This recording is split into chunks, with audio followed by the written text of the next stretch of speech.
pardon, que des cyberattaques assez diverses ont été constatées, mais toujours sur des institutions gouvernementales ukrainiennes, des banques ukrainiennes, sur des sites internet ukrainiens, russes ou biélorusses, et enfin sur les mails des forces armées ukrainiennes. Pour le moment, on reste assez loin de la France pour le moment.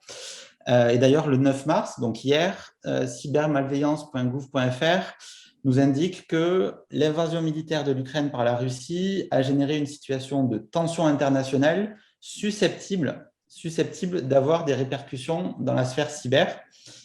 Voilà, donc c'est juste pour rappeler quand même qu'aujourd'hui, la France n'est pas en guerre contre la Russie, mais bien sûr qu'à ce stade du conflit, cybermalveillance.gouv.fr rappelle qu'aucune cyberattaque directe ayant pu avoir des impacts significatifs sur la population française n'a été recensée. Voilà, donc ce n'est pas la peine non plus de s'embraser, il faut rester très vigilant, tenir compte de cette augmentation des risques, puisque d'ailleurs cybermalveillance.gouv.fr rappelle que cette situation est susceptible d'évoluer dans la durée en cas de dégradation de la situation diplomatique. Voilà. Donc, ce qu'il faut retenir en synthèse, c'est que le niveau d'alerte augmente, bien évidemment, mais comme le rappelle l'ANSSI, il convient, sans céder à la panique, juste de l'anticiper et de s'y préparer. Voilà. Ils peuvent être très, très…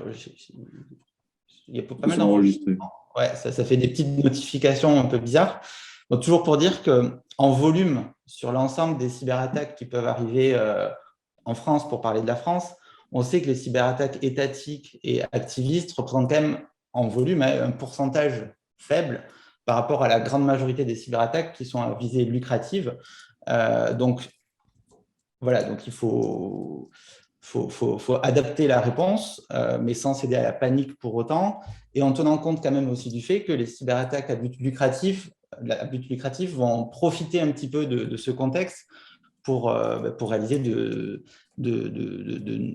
pour essayer de tirer profit des craintes, de l'empathie, des solidarités, avec du phishing, avec leur process habituel. Donc oui, avec cette situation, le niveau de risque augmente. Avant de passer la parole à Léo et à Olivier, 3 petits points sur les conséquences juridiques de cette situation.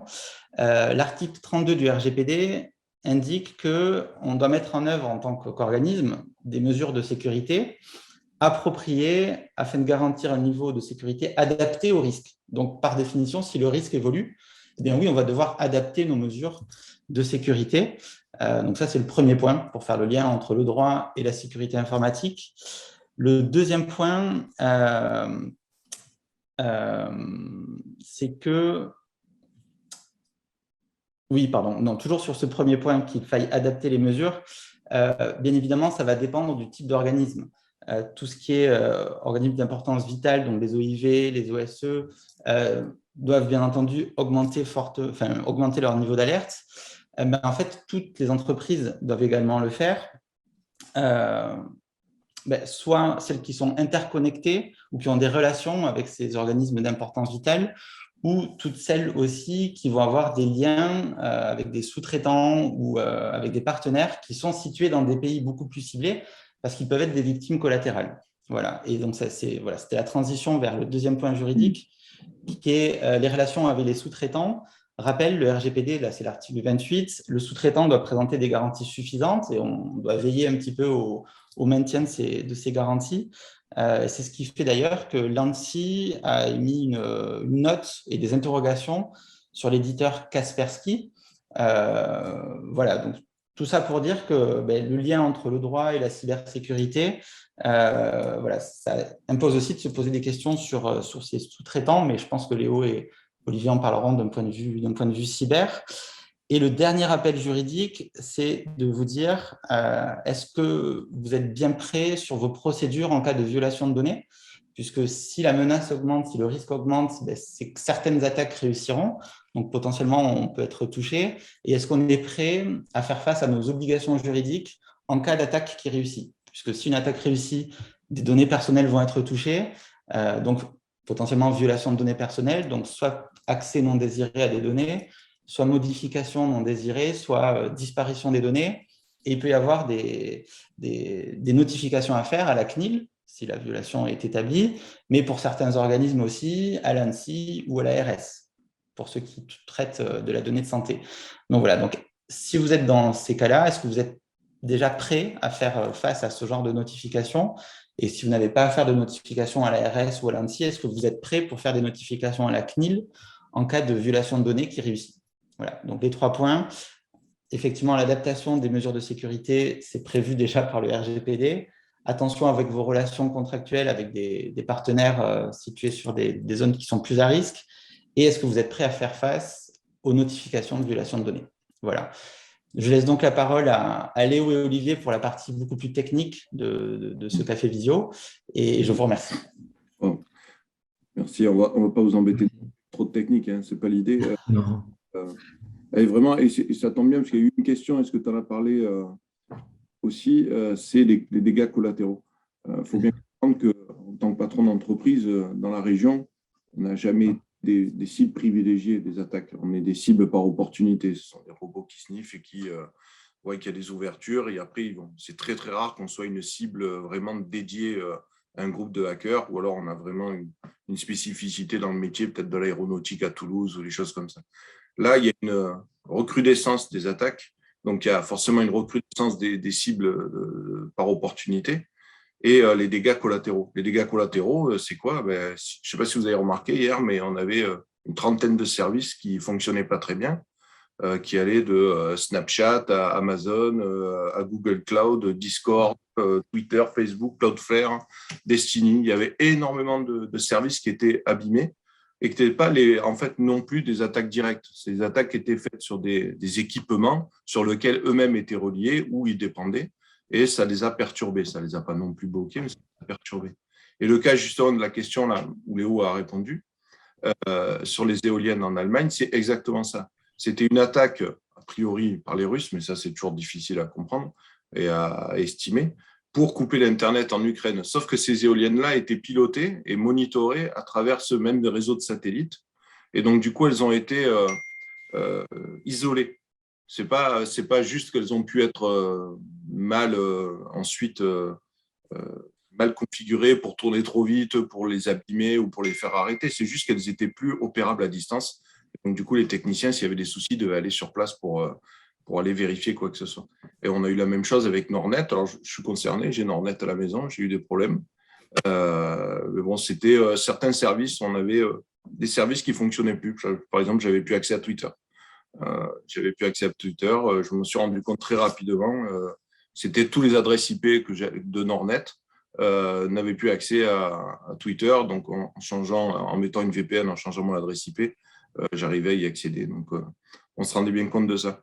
Donc, le but, vraiment, nous, là, c'est ce qu'on va faire. Je pense que Léo va en parler. C'est le point majeur qu'on a, puisque justement, cette potentialité d'attaque par opportunité, elle est augmentée du fait de la situation, avec énormément d'équipes d'attaquants qui vont essayer à tout prix de déstabiliser des entreprises au hasard et après essayer de tomber sur le gros lot. Mais on risque d'être malheureusement dans ce cas-là. C'est les 5 points évidents. Ça va être de renforcer l'authentification, de renforcer sa supervision, de faire des sauvegardes hors ligne des données des applications critiques, d'établir une liste priorisée des services numériques de l'entreprise, hein, parce que, encore une fois, on peut être dégâts collatéraux. Si on a tout chez Google Cloud et que Google Cloud ne fonctionne plus, on voit bien qu'on a un problème. On n'a pas été attaqué, mais notre prod est finie. Et aussi un dispositif de gestion de crise. Est-ce qu'on a au téléphone de tout le monde, tout simplement. Là, je vais laisser la main à Léo pour un petit peu… Enfin, on va le faire en mode ouvert. Un petit ping-pong. Ce que je propose, c'est que je vais partager mon écran. Normalement, j'ai viré à peu près les trucs confidentiels. Comme ça, je me mets sur le navigateur. Et si ça fonctionne comme… je vais mettre tout l'écran parce que sinon, je vais faire que des micmacs. Et n'hésitez pas à intervenir au fil de l'eau. Hein. C'est pas vraiment… Est-ce que vous voyez bien l'écran sur le navigateur ou pas là? Normalement, j'ai préparé les slides dans l'ordre. Exactement sur ce que disait Olivier, On a en France l'ANSSI, l'Agence nationale de la sécurité des systèmes d'information, qui est là pour accompagner tout ce qui est gouvernemental et aussi les grandes entreprises dans tout ce qui est cyber.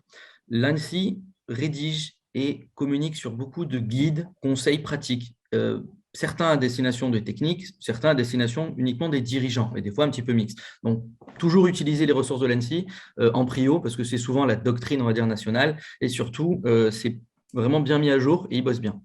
Donc, l'idée, c'était de reprendre, il y a une semaine, Guillaume Poupard, le directeur général donc, de l'ANSSI, nous met un petit message sur LinkedIn en expliquant, il utilise très souvent LinkedIn pour faire ça, voilà, le contexte évolue, on vous propose donc de faire des petites mesures d'urgence. Si on prend ces mesures d'urgence, pourquoi?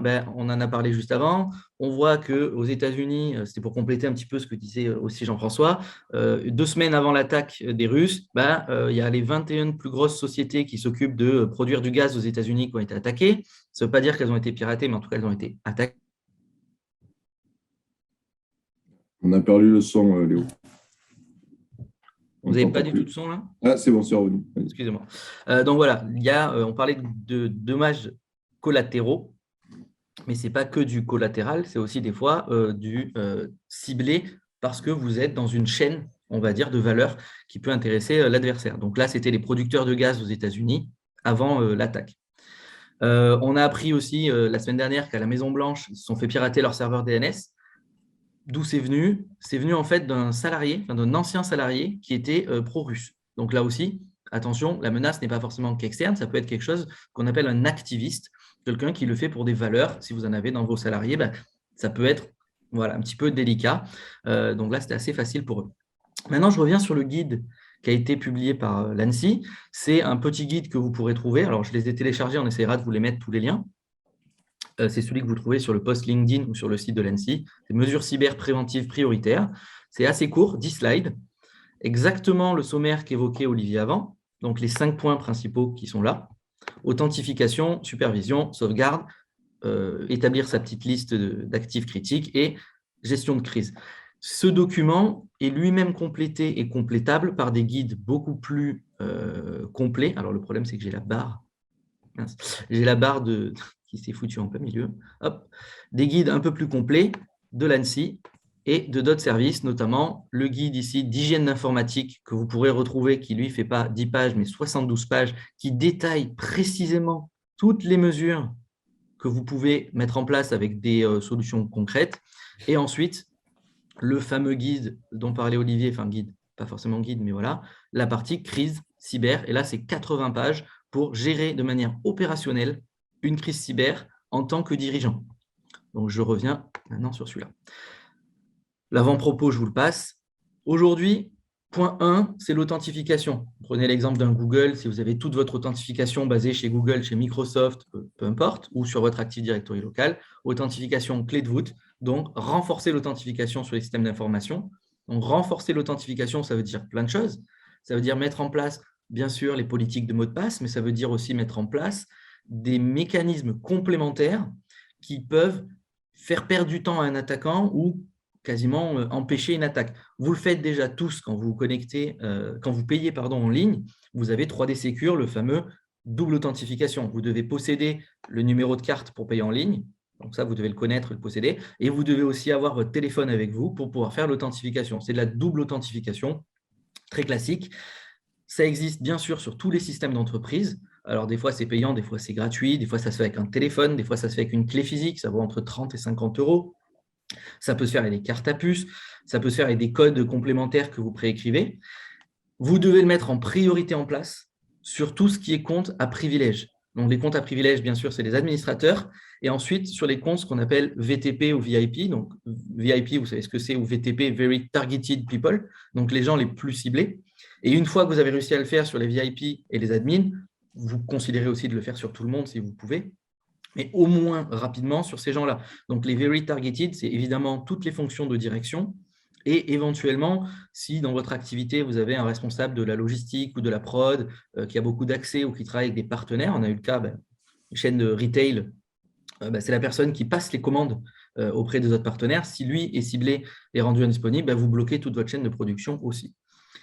point intéressant sur cette partie authentification, ce n'est pas toujours noir ou blanc. Vous n'êtes pas obligé de, on va dire, rendre la vie pénible de vos utilisateurs de manière permanente avec ça. Il existe des mécanismes de débrayage partiel qui permettent, dans certains cas, de réduire le niveau d'interactivité des utilisateurs sur certains critères. Un exemple concret, votre utilisateur, il se connecte depuis l'IP de l'entreprise, on ne lui demande pas la double authentification. Parce que pour être sur l'IP de l'entreprise, il faut soit qu'il soit dans les bureaux, soit qu'il soit sur le VPN.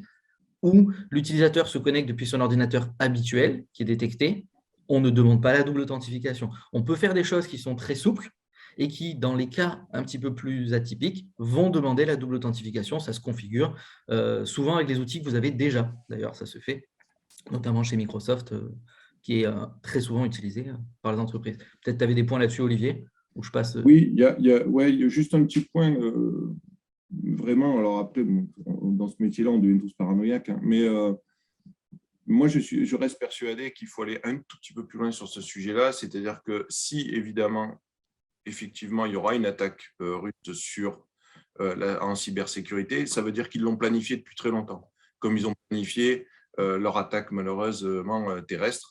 Ils ont donc dû planifier ça. Donc, ça veut dire que potentiellement, on s'est déjà fait trouer, on s'est déjà fait récupérer des mots de passe, etc.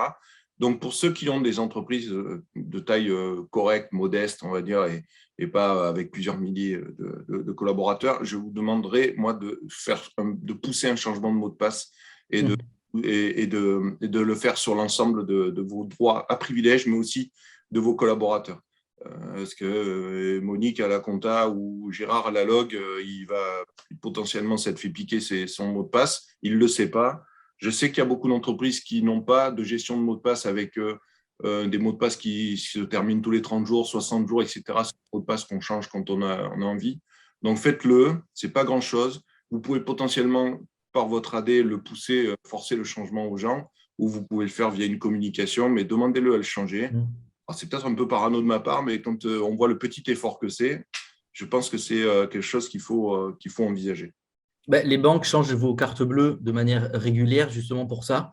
Moi, je ne suis pas à prôner les changements de mot de passe trop souvent parce qu'on sait que c'est compliqué, mais de temps en temps, voilà, pour un peu purger les bases de données qu'il aurait pu y avoir, et aussi, et le cas concret que vous avez tous dans vos entreprises, que vous le vouliez ou non, vous avez forcément parmi vos utilisateurs quelqu'un qui utilise un mot de passe perso au boulot. Et il suffit que lui, son compte perso se soit fait toper pour que le même mot de passe soit tenté sur votre entreprise. Et c'est ce que font les pirates, ils font ce qu'on appelle du spray, ils récupèrent des mots de passe qui sont attribués à un utilisateur. Allez, c'est voilà, Victor37, et ils vont l'utiliser, tenter de l'utiliser, ce mot de passe connu sur les comptes de votre utilisateur d'entreprise, même si le compte de l'entreprise n'avait pas été compromis. Donc, les banques, elles rechangent vos numéros de CB en général tous les 2 ans, et selon les cartes d'entreprise, vous avez même des banques d'affaires qui font renouveler les cartes bleues tous les ans pour mitiger un petit peu ce risque-là. Deuxième point, et ça va avec aussi, ça va de suite après la partie mot de passe, c'est la supervision. La supervision en sécurité, c'est quelque chose de très large. J'aime bien prendre l'analogie de la sécurité incendie. En cybersécurité, on fait un peu de la sécurité incendie. C'est-à-dire qu'on ne pourra jamais empêcher un départ de feu ou un incendie. Par contre, on peut vraiment limiter le risque et surtout, ce qu'on veut, c'est limiter la possibilité d'un départ de feu de se propager rapidement et être capable de circonscrire, donc contenir la menace. Donc, il faut de la visibilité, de la supervision. Vous avez des détecteurs d'incendie partout, ça ne vous choque pas. Vous avez même des extincteurs partout, des portes automatiques qui se ferment. Mais tout ça, pour que ça fonctionne, il faut bien que ça soit détecté et qu'automatiquement, ou en tout cas rapidement, il y ait quelqu'un qui prenne la décision d'isoler certaines choses. Quand on isole… Hop, je vois qu'il y a une question. Peut-on forcer notre entreprise à mettre en œuvre les recommandations de l'ANSSI? Donc ça, c'est quelque chose en filigrane. Oui, en fait, la raison, c'est purement juridique, c'est que le RGPD vous dit, et pas que le RGPD d'ailleurs, le bon sens aussi, vous devez être à l'état de l'art de la sécurité, c'est-à-dire mettre en œuvre toutes les mesures de sécurité pour garantir et assurer la sécurité des données que vous avez, autant sur vos salariés que vos clients, que vos fournisseurs. Et donc, vous devez de mettre en œuvre de la sécurité qui soit au bon niveau. Et en France, c'est quoi le bon niveau? juridiquement parlant, l'ANSSI étant quelque chose de public, vous donne des bonnes pratiques. Si vous n'appliquez pas les bonnes pratiques de l'ANSSI, on peut vous rétorquer que l'ANSSI, l'État vous demande de faire des choses, vous ne le faites pas, vous n'êtes pas au bon niveau. Après, il y a toujours une petite gradation dans ce là.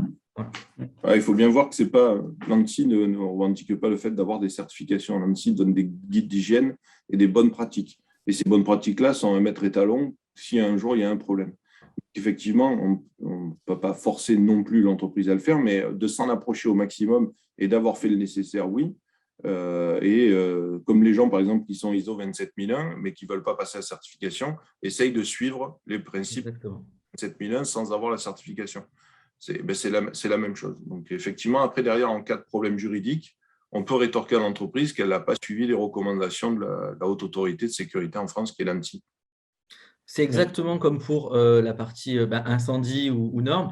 Oui, si vous êtes un ERP, un établissement recevant du public, là, il y a quelqu'un qui vient vérifier et constater que ça a été bien mis en place. Mais sur tout un tas d'autres recommandations, on vous demande juste en tant que chef d'entreprise, si vous êtes chef d'entreprise ou responsable de ces services-là, de respecter tout ce qui est recommandé.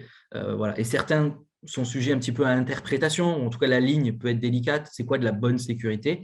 Le RGPD et tout un tas d'autres textes parlent souvent d'état de l'art ou d'état de l'industrie. Quand on dit l'état de l'industrie, c'est « ouais, j'ai fait ce que mes petits copains font ».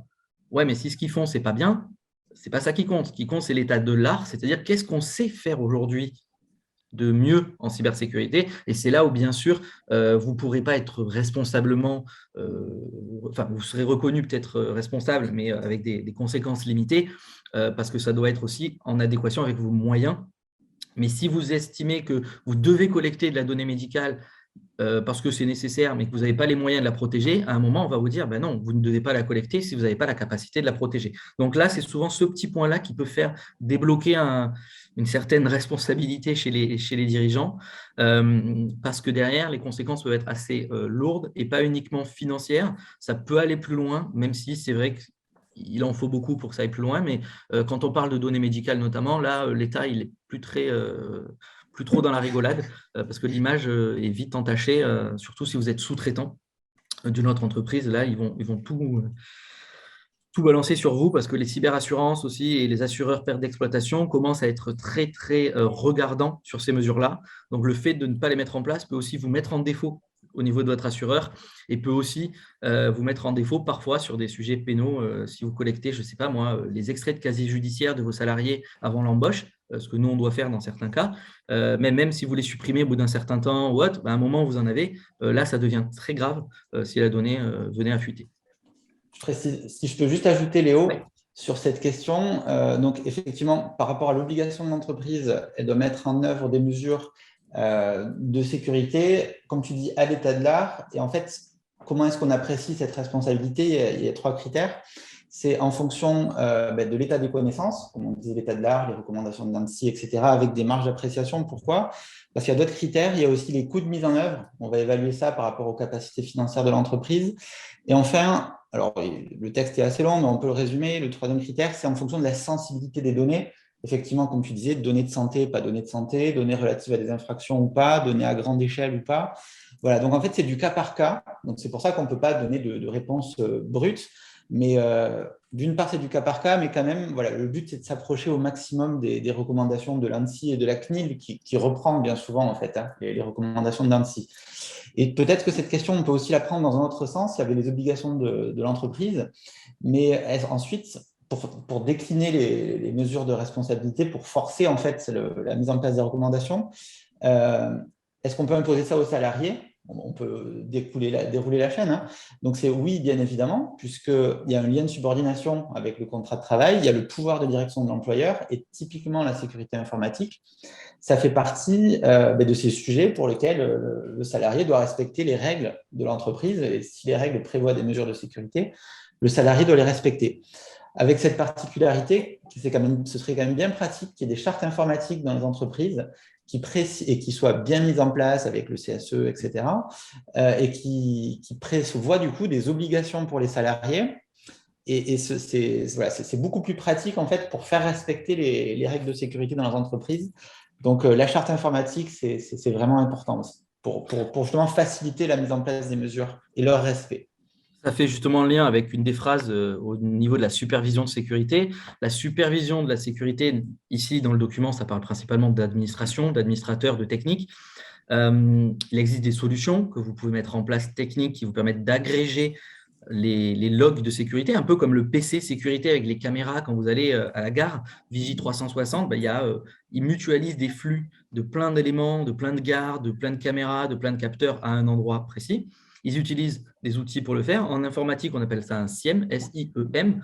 Il y a d'autres solutions, mais principalement le SIEM. Donc, c'est un système de collecte. L'acronyme, c'est System Information and Event. Donc, c'est collecte, on va dire, des événements de sécurité de tous vos outils, que ce soit votre pare-feu, votre authentification, plein de choses, pour essayer de les rendre un petit peu plus lisibles dans un point central. Et derrière, c'est bien beau de les collecter, mais il faut aussi qu'il y ait un humain ou qu'il y ait des actions automatiques dans certains cas qui prennent ces décisions d'isoler, de couper, de remédier. Je reprenais mon exemple d'incendie. Vous avez des maisons individuelles dans un la cuisine, bon, tant pis, vous avez perdu qu'une partie de la maison entière, ou au pire une maison, parce qu'au niveau réseau, votre pare-feu va aussi surveiller vos flux internes. Un élément souvent oublié, c'est ça, c'est de surveiller aussi les flux internes. En entreprise, ce n'est pas parce qu'on a fait confiance à la porte d'entrée que tout ce qui est à l'intérieur, on doit y faire confiance. Il y a une menace qui est rentrée, donc ça se fait aussi en interne, souvent ce qui est un petit peu oublié. Et le point des humains, pensez surtout à rappeler à vos équipes que si elles ont une suspicion ou un doute sur une action qu'elles ont faite ou qu'elles s'apprêtaient à faire, de notifier et d'un petit peu leur garantir une immunité. Il ne faut pas sanctionner quelqu'un qui vous remonte une mauvaise action de sa part. C'est souvent ce qui se passe dans certains groupes ou grands groupes. Les gens ont peur de dire qu'ils ont fait une bêtise, qu'ils ont sans doute cliqué sur un ransomware ou quelque chose. Donc, il faut que vous ayez un système un peu d'immunité si quelqu'un vous le remonte très rapidement. Tout ce qui est après les systèmes techniques, on pourra rentrer dans le détail, mais là, on n'a pas trop le temps, mais les EDR, etc., ce qui sont des antivirus avancés qui détectent non pas un virus connu, mais un comportement anormal. Parce que là aussi, si c'est un russe un jour qui vous veut vraiment du mal, il se peut très bien qu'il ait un virus qui ne soit pas encore connu, mais on va reconnaître que c'est malveillant à son comportement. Il est en train de modifier toutes les extensions de fichiers. Tiens, ça, c'est pas normal. Il y a des sociétés, bien sûr, qui vous proposent ces services. Il y a des équipes chez vous qui peuvent déjà le faire un petit peu. Il faut absolument prendre le sujet à bras-le-corps. Il y a des petites astuces avec les équipes chez vous, si vous n'avez pas les outils, si vous n'avez pas la possibilité d'investir pour le moment, etc. Il y a des trucs simples. Vous prenez l'historique des logs, vous regardez un petit peu et vous regardez leur taille. Et par moment, des accroissements juste de la taille, sans même les ouvrir. Vous dites, tiens, c'est bizarre, il y a une activité supplémentaire. C'est tout simple. Il y a une activité supplémentaire, et là, à partir de là, s'il y a un peu de temps, on va aller fouiller un petit peu pour regarder ce que c'est. Mais juste ça, regardez juste la taille de vos logs, s'ils sont standards depuis des mois. Et les activer, les logs. Oui. Mais souvent, c'est vrai qu'on faut activer les logs. C'est vrai, c'est la base. Donc, en admettant qu'ils soient activés, que vous en ayez, un simple fait de vérifier qu'il y a, par exemple, un accroissement juste de leur taille, parce que si ça parle plus, c'est qu'il se passe plus de choses. Alors que vous n'avez rien fait de spécial, vous n'avez pas plusieurs collaborateurs qui sont arrivés, vous n'avez pas une campagne marketing en cours, etc., posez-vous la question de savoir qu'est-ce qui se passe sur votre SI. C'est tout simple. Vous n'avez même pas eu votre outil, mais après, peut-être il en faudra après, mais au moins, déjà là, ça peut donner quelques pistes. Si jamais c'est trop tard et que vous êtes fait pirater, peu importe la raison, ou même que votre bâtiment a brûlé et que vous aviez oublié de faire ce qu'il fallait, ça arrive aussi, ce n'est pas que du piratage. Bien sûr, les backups. Bon, les backups, les sauvegardes, on connaît tous. Il y a une règle qui dit 3-2-1, il nous faut 3 copies de nos données, dont 2 copies sur des médias, donc sur des moyens de sauvegarde différents, par exemple quelque chose sur un disque dur magnétique, quelque chose sur du flash ou des choses comme ça, et une copie qui est hors site, voire même hors ligne. Alors, hors ligne, on va un peu loin quand le gouvernement, ici, l'ANSSI, nous parle de hors ligne. Déjà, on va surtout parler de isoler la dernière copie de sauvegarde du système en production. Malheureusement, on le voit, nous, très, très, très souvent, y compris sur des grandes entreprises. Le pirate arrive à rentrer. S'il est un petit peu malin, il prend son temps, il essaye de cartographier avant de chiffrer les données, voire même, et c'est là le souci du moment, c'est que les pirates ne sont pas forcément que dans un objectif financier, sont aussi des fois tout simplement là pour supprimer de la donnée. On appelle ça des wipers, en anglais, donc wipe qui efface, juste pour nuire. Donc là, c'est un peu plus gênant. Vous ne pouvez même pas espérer payer pour récupérer, ça ne marche pas tout le temps en plus. Donc, délicat. Mais cette sauvegarde hors ligne, elle est idéale quand on peut donc la déconnecter du réseau. Donc, l'ancien que tout le monde normalement connaît, s'il a un certain âge, c'est ce qu'on appelle les bandes. En fait, c'est des bandes magnétiques, c'est un peu comme des VHS pour ceux qui connaissent. C'est des LTO, c'est des bandes un petit peu spéciales qui peuvent stocker énormément de données. On parle de 50, 100 gigas, 200 gigas sans problème sur une bande. Et ces bandes, c'est long à sauvegarder. Ça se déconnecte si on le fait aussi du lecteur de bande et ça peut s'archiver. L'avantage, c'est qu'en plus, ça dure dans le temps, donc ça peut servir dans d'autres cas qu'uniquement de la restauration. Ça peut aussi être de prouver que je n'ai pas modifié telle ou telle donnée sur un exercice comptable, notamment dans la finance. Le souci, c'est que ça coûte assez cher, que c'est assez lourd à faire. Donc oui, beaucoup d'entreprises se disent je ne vais pas le faire sur un système hors ligne. Ça peut aussi être des disques ou des clés qu'on déconnecte de temps en temps, mais la durée de vie est plus courte. À minima, si vous n'avez pas de sauvegarde hors ligne, ce qu'on peut entendre dans certains cas, assurez-vous que cette sauvegarde soit inaltérable. Vous avez la possibilité, il y a un système, l'acronyme c'est WORM, WORM comme le ver en anglais, Write Once, Read Many. Il y a des certifications qui existent sur des disques durs où c'est vraiment inviolable. Vous pouvez écrire, c'est comme un CD-ROM, mais vous ne pouvez pas effacer la donnée. On l'utilise beaucoup dans le médical sur des petits laboratoires, des fois qui ont besoin de stocker des résultats de labo. Ils ont un disque dur avec un lecteur RDX. L'acronyme, c'est RDX, par exemple. C'est une marque qui fait ça. C'est des disques, ça va assez vite. Vous les mettez, vous activez le mode worm. C'est un peu comme sur les vieilles disquettes à l'époque, le fameux petit tiret qu'on pouvait bloquer pour ne pas se faire effacer sa disquette. Et la donnée ne sera plus effaçable. Donc, c'est-à-dire que même le malware ne pourra plus l'effacer. Ça ne coûte pas très cher. On parle de 300 €, un système complet avec un disque comme ça. Ce n'est pas parfait, mais ça peut déjà vous aider rapidement à vous mettre un petit peu en sécurité. Et n'empêche pas aussi d'acheter une simple clé USB, une clé USB des fois un peu chiffrée avec un petit code PIN ou une clé USB dont vous faites vraiment attention et que vous mettez au coffre à la banque. Coffre à la banque, pour rappel, 80 € l'année à Montpellier. Un coffre à la banque, on ne parle pas de 2000 €. Si vous êtes vraiment en mode « j'ai pas le temps de faire quelque chose et j'ai peur », vous sauvegardez les quelques données principales de l'entreprise, le fichier client, les factures, les 3 brevets en cours, j'espère que vous les protégez déjà. Vous mettez ça sur une clé USB, vous la déposez sur le coffre à la banque. Peut-être vous aurez 3 mois de perdu ou 2 mois de perdu, mais vous avez un minima sauvé ça. Et ensuite, l'autre possibilité, c'est que si vous travaillez avec des prestataires externes de sauvegarde, assurez-vous que ces prestataires ont bien implémenté des systèmes unidirectionnels. Ou en tout cas, si c'est bidirectionnel, c'est à eux d'activer le côté bidirectionnel. Ça se fait avec, alors je prends les exemples, je cite volontairement parce que c'est un des produits plus connus, un truc qui s'appelle Vim Backup. Si vous avez un prestataire Vim Backup, Cloud Connect, etc., ou Acronis, c'est pareil, il y en a plein d'autres, ces prestataires, quand vous externalisez la sauvegarde chez eux, normalement, ont un mode qui fait que, pareil, la donnée ne peut que rentrer chez eux, ne peut pas sortir.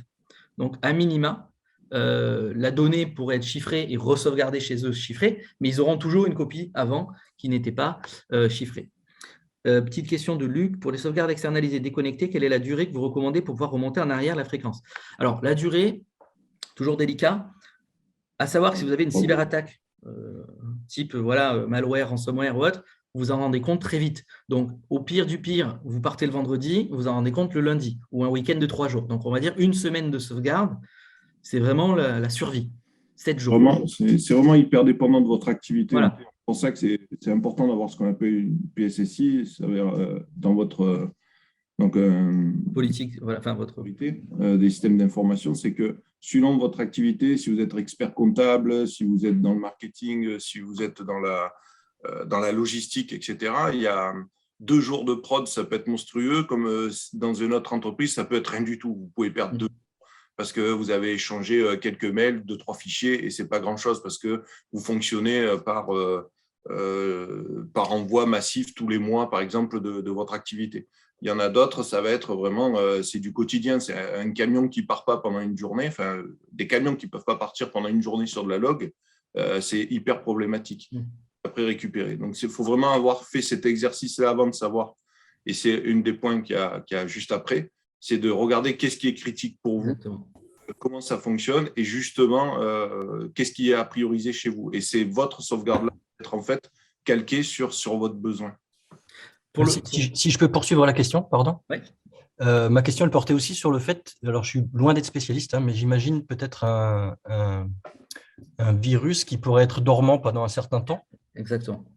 Donc, le fait de remonter 3 jours en arrière pour récupérer les données saines, peut-être contient déjà ce virus, en fait. Donc, est-ce qu'il y a des Là-dessus, comme ça, il y a deux approches. Il y a déjà pouvoir accéder à la donnée, même si le virus était dormant, quand on va le restaurer, il sera entre guillemets toujours dormant. Donc, ça peut déjà vous sauver d'une certaine manière l'activité. Mais par contre, ce qu'il ne faut pas faire, malheureusement, alors je prends un cas connu, c'est public parce qu'ils ont fait un retour d'expérience au CLUSIR, au Club des décideurs de la cybersécurité, c'est Orchestra. Orchestra, vous avez peut-être suivi quelques jours avant le Black Friday, ils avaient une cyberattaque. Typiquement, eux, ils se sont rendus compte que les données aussi étaient compromises depuis un petit peu plus longtemps en arrière. Quand ils ont voulu restaurer certaines données, l'avantage, c'est que le virus, à ce moment-là, il est devenu connu. Ils pouvaient identifier le virus parce que comme ils l'ont détecté après actif, ils ont pu l'identifier. Donc, avant de restaurer, on réanalyse toujours pour voir si le virus était présent. Parce que même s'il n'est pas actif, mais qu'on sait maintenant le reconnaître, beaucoup plus facile de passer un antivirus dessus. Donc, avant de restaurer, on revérifie ces données et au pire du pire, on peut les copier manuellement. Mais bien sûr, c'est pour ça aussi que j'allais compléter en disant 7 jours, c'est le strict minimum pour, en général, pouvoir repartir sur quelque chose. Moins de 24 heures, etc., selon votre activité, bien sûr. Mais ensuite, vous pouvez faire des copies. Souvent, on a le 24 heures, 48 heures, 7 jours, 30 jours, 1 an. Et selon votre activité, 7 ans dans la finance, des choses comme ça. Mais après, on va plus parler d'archives. L'idée étant aussi que la donnée soit figée.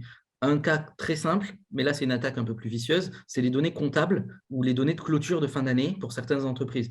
Vous êtes le 3 janvier, vous venez de finir votre comptabilité, on va dire votre grand livre de l'année d'avant. Vous ne touchez plus à vos documents pendant 1 an presque. Ce qui fait que les Excel, vous ne les ouvrez plus. Les bases de données, vous ne les ouvrez quasiment pas. Imaginez un virus qui vienne mettre que des zéros à la place de toutes vos feuilles Excel. Il n'a pas supprimé le fichier, il a juste rempli le fichier de zéros. Vous allez mettre quasiment 1 an, vous en rendre compte, potentiellement. Donc là, ça sera bien d'avoir une archive de 1 an avant.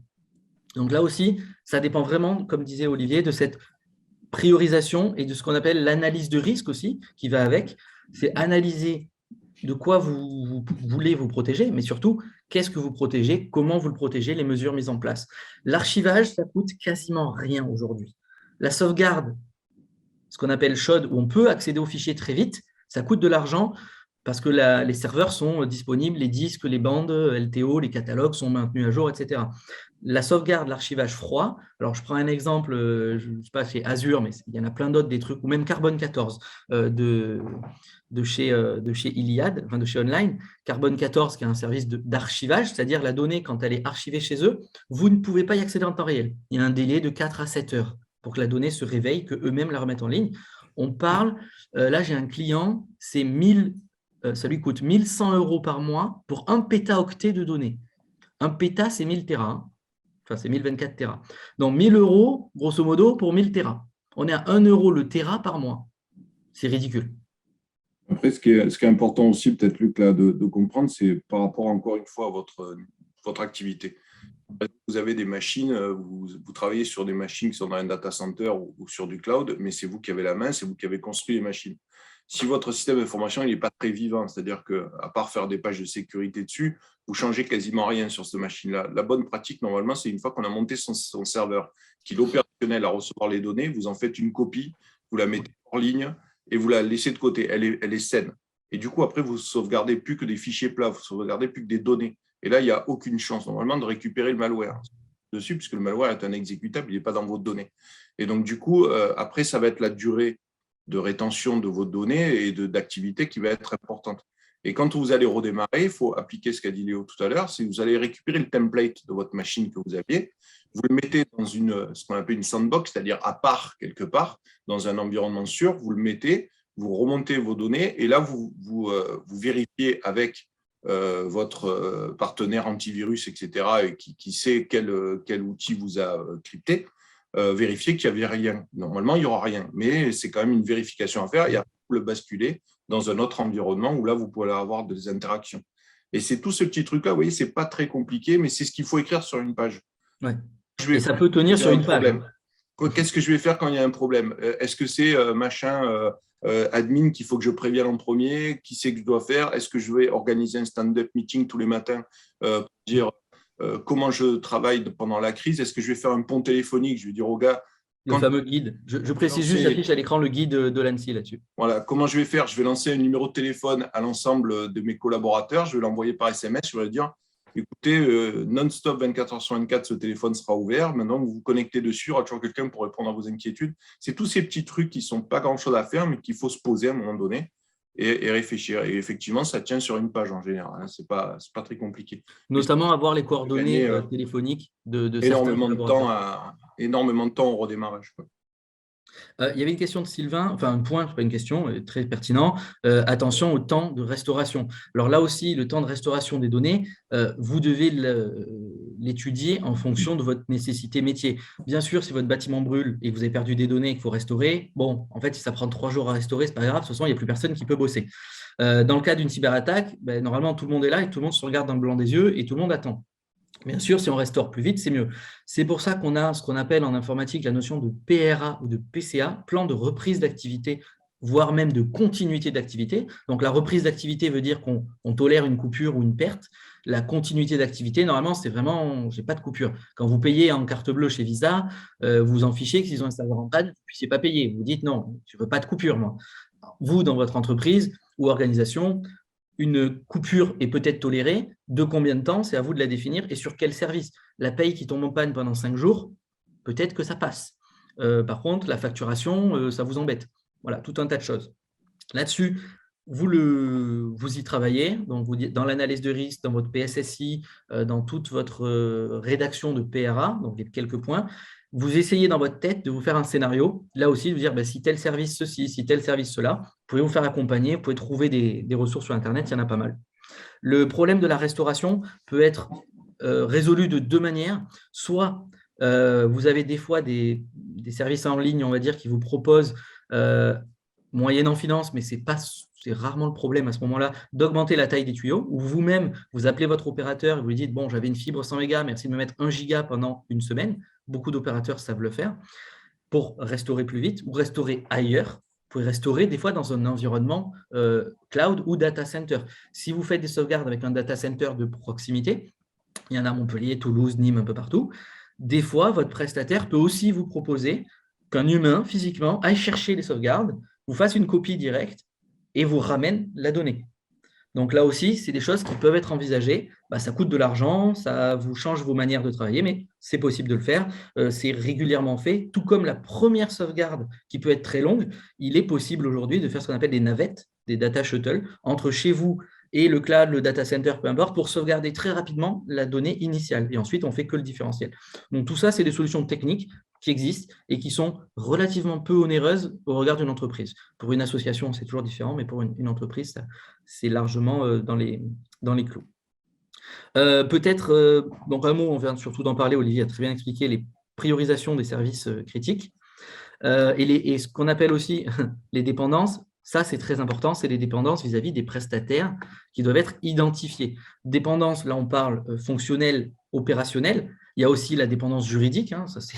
Vous avez Jean-François qui est expert là-dessus, mais en tout cas, la dépendance opérationnelle, on oublie très souvent que des petits services peuvent vraiment tout vous mettre dans la galère. On parlait d'un nom de domaine qui expire, d'un DNS, ça peut vraiment tout vous planter. Si tout tourne autour de vos URL, faites vraiment attention à ça. Mais ça peut être des fois un truc tout bête, comme il y a eu aux États-Unis avec Facebook quand ils ont eu la grosse panne, votre système de badge d'entrée du bâtiment. Si c'est lui qui tombe en panne, que vous ne pouvez plus y accéder, parce qu'il dépendait aussi de votre système informatique, vous allez perdre un temps fou à re-rentrer dans votre bâtiment. Donc, pas mal de petits points sur lesquels il faut se projeter pour bien le comprendre. On peut aussi le tester, même si tester son plan de reprise, ça coûte très cher et c'est parfois très compliqué. On teste des fois partiellement. On va tester brique par brique. Qu'est-ce qui se passe si ça coupe? Qu'est-ce qui se passe si je perds la téléphonie? Si je perds mes emails, etc., etc. Et essayer de simuler et de voir si on est capable de basculer sur un autre système. Autre point, mais alors là, ce n'est pas lié à la crise cyber russe, mais ça peut arriver. Qu'est-ce qui se passe si telle personne décède ou décide de partir du jour au lendemain parce qu'elle a gagné au loto? Ça aussi, faites attention, ça arrive malheureusement plus souvent qu'on ne l'imagine. Ça peut être compliqué de ne pas tout mettre sur une seule et même personne pour plein de raisons. Et pour finir, on a vraiment, ce que disait Olivier, la partie gestion de crise. Donc, l'effet peut être de pas grand-chose à très important. Il faut se préparer. Je vous invite vraiment à regarder le guide de l'ANSSI, les clés d'une gestion opérationnelle et stratégique, qui a été écrit en fait justement par le club des directeurs de sécurité des entreprises, qui est très complet et qui vous fait déjà vous poser les bonnes questions. Voilà. Est-ce que j'ai des capacités? Est-ce que j'ai des polices d'assurance adaptées? Est-ce que je suis…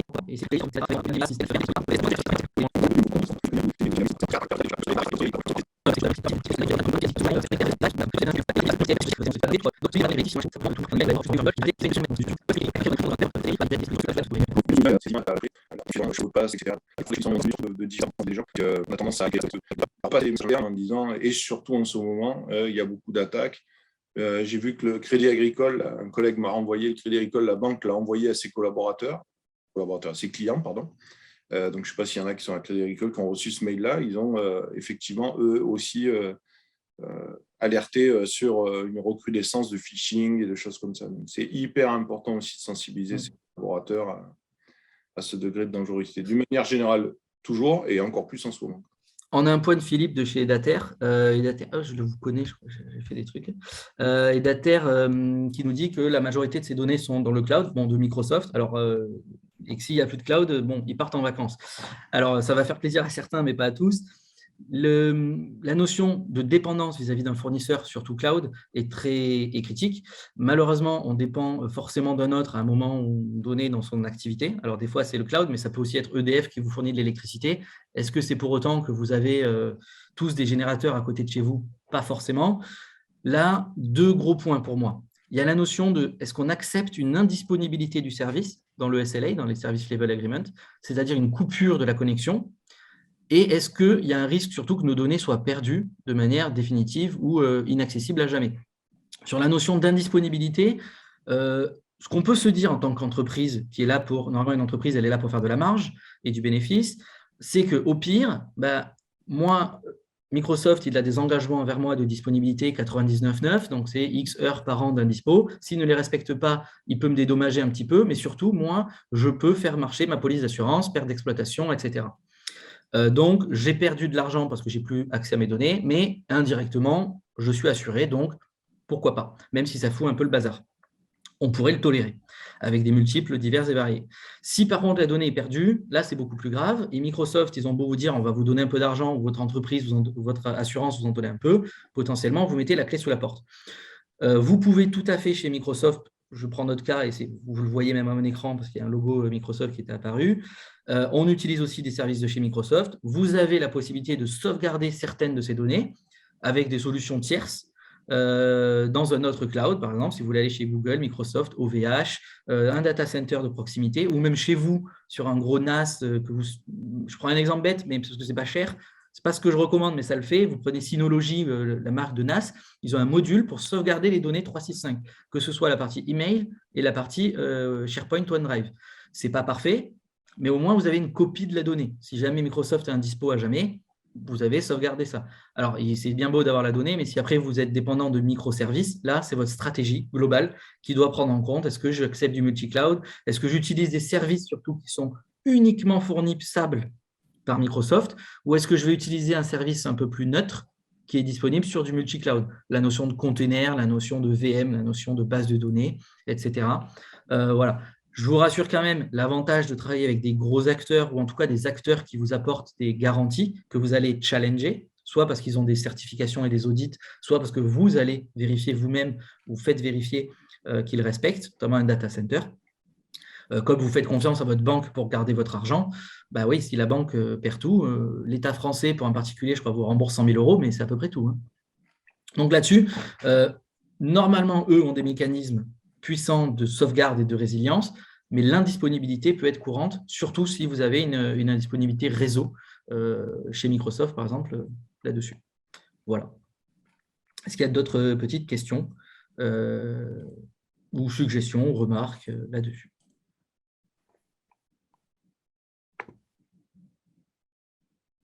Et pour aller plus loin, un point, oui, il y a aussi un guide, c'est pas mal, c'est ce qu'ils appellent le guide d'hygiène de l'ANSSI. Le guide d'hygiène de l'ANSSI, gratuit évidemment, c'est je ne sais plus combien de mesures, 42 mesures par hasard, pour rapidement faire des quick wins dans son SI. En parlant de quick wins, donc des petits points rapides, la CISA, c'est une agence américaine de cybersécurité, a compilé un ensemble de 100 ressources. Alors, j'attends que ça bouge, le truc de Zoom. Hop, de 100 ressources gratuites pour faire un peu de cyber. Donc, CISA, CISA.gov, pour vous aider ou aider vos équipes techniques à venir piocher parmi tout un tas d'outils. Alors, c'est des outils qui peuvent être internationaux, mais gratuits, sur tout un tas d'éléments. Voilà, un antivirus gratuit de Cisco si vous voulez scanner quelque chose. Chez Microsoft, la gestion protection des ransomware, c'est gratuit, il suffit de l'activer avec Windows Defender, etc. etc. Quad9 pour sécuriser les DNS. Tout un tas de mesures, il y en a 100, c'est gratuit. Certains sont open source, certains sont propriétaires, bien sûr. La préparation, etc. Voilà, ici, GRR Rapid Response, c'est un framework pour le forensic, donc pour collecter de l'information. Bon, tout un tas d'éléments, notamment sur la sauvegarde, il vous donne des exemples un peu simples que vous pouvez venir piocher sur le guide du CISA. Vous tapez CISA Free Cyber Security Services and Tools, vous le trouvez direct sur Google, Bing, Quant ou autre. Super, je vais stopper ça. Merci à tous, en tout cas. On a essayé de faire ça rapidement, donc on a moins préparé de slides, on a un peu improvisé sur la presse, mais merci. Ça se voulait moins masterclass, c'est plus intéressant. Un petit dernier mot quand même, Assis, parce que moi, j'ai pas mal de clients qui nous ont posé la question sur des ressortissants russes. Alors effectivement, peut-être être un peu attentif, mais il ne faut pas non plus tomber dans la paranoïa. Tous les gens russes ne sont pas des agents. Parce qu'il y a quand même une petite psychose dans l'IT qui s'est mise en place sur les sous-traitants et les collaborateurs d'origine russe. Donc, s'il vous plaît, restez un petit peu… Il faut raison garder, comme on dit. Bien sûr. Voilà. Il y a un petit dérive là qui me chatouille un petit peu sur certains points, quoi. Et russe par russe, c'est pareil. Hein. Malheureusement, tous ceux qui sont malveillants, on prend l'exemple du gang de ransomware Conti, qui était en ce moment très ciblé parce que très pro-russe. Il y a les chats qui viennent d'être publiés, parce qu'il y a des gens du gang qui ont publié les chats internes du gang. Il y a plein de Français, des bons Français, on va dire, très clichés, qui sont là juste pour se faire de l'argent et qui demandent juste à pouvoir prendre une part du gâteau au milieu de cette crise, et c'est des Français qui attaquent des fois même leurs propres organisations, hein, et ils n'ont rien de pro-russe, ils sont juste pro-argent. C'est ça. C'est des malfrats. Des malfrats, oui. Et qui ont malheureusement la facilité de se cacher. Je vous mets plein de guides là au fur et à mesure dans le chat, ceux qui, si vous voulez, avant de partir. Je vous ai copié-collé à peu près tous les liens. Je pense que j'ai montré là, à part les trucs de news, on s'en fout. Voilà, pour que vous puissiez les récupérer. Et sur le site de l'ANSSI, c'est assez facile de les retrouver. Et juste garder en tête CISA, parce que les 100 trucs, c'est pratique. Ouais, les liens de phishing, bien sûr, tous des liens de phishing. Évidemment. Le premier, je vous rassure, LinkedIn, c'est vraiment le site de LinkedIn. Hein. Ce n'est pas un truc tordu, c'est leur CDN pour les fichiers. Puis on a des frais, quoi, c'est normal. On va juste miner du Bitcoin sur vos machines. Cas concret, je peux vous en donner un là. On a été appelé la semaine dernière par un très gros client en France. C'est Microsoft, là pour le coup, qui a détecté chez eux qu'ils avaient des mineurs de Bitcoin. Alors, ils ont eu de la chance, c'était du Bitcoin. Et en fait, c'est un grand compte, donc ils ont du Microsoft, du cloud, ce que vous voulez. Microsoft interdit le minage de Bitcoin sur ses infrastructures. Donc, Microsoft surveille un petit peu, des fois, au niveau réseau, qu'il n'y ait pas des connexions trop vers ou des comportements qui s'apparentent à ça. Ils appellent leurs clients. Et comme nous, on est partenaire Microsoft, on s'est retrouvé appelé pour aider le client, mais peu importe. Et en fait, le client était à plus d'1 million d'euros de consommation Azure. Mais le client ne s'en est pas rendu compte, parce que vu qu'il consomme beaucoup, 1 million d'euros, c'était beaucoup, mais bref, ils n'avaient rien mis en place.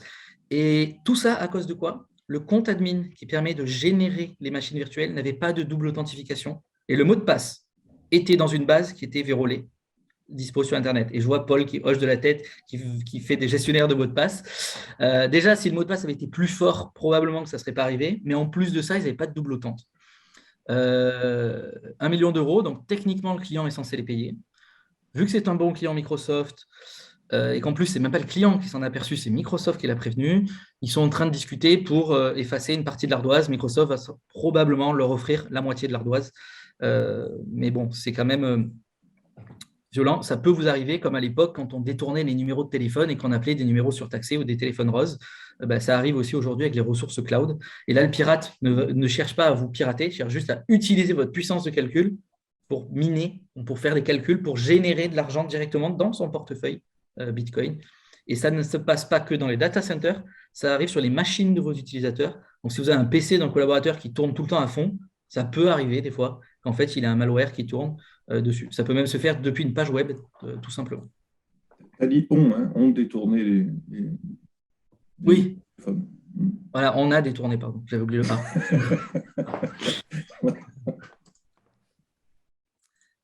Voilà, oui, prochain rendez-vous, parce qu'on n'a pas parlé de Digital 113, on fait un petit mot. Tout le monde, je pense, ici connaît s'ils sont dans la salle. Digital 113, donc la sauce en Occitanie du numérique.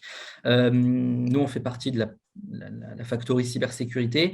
On organisera le 1er avril, et ce n'est pas une blague, un atelier OSINT, Open Source Intelligence. Donc, c'est les recherches de sources ouvertes, c'est-à-dire toutes les informations qu'on peut collecter sur Internet, sans même que vous soyez au courant, au sujet de quelqu'un ou d'une entreprise, d'une organisation. Olivier, c'est son dada, tout ça. Et chez nous, on a quelqu'un aussi dont c'est le dada de faire tout ça. Donc, vous aurez des petites démos. C'est très, très puissant pour les pirates qui vous ciblent volontairement de collecter ces informations, que ce soit sur vos salariés, vos cadres, vos anciens salariés, vos futurs salariés. On peut faire beaucoup de dégâts.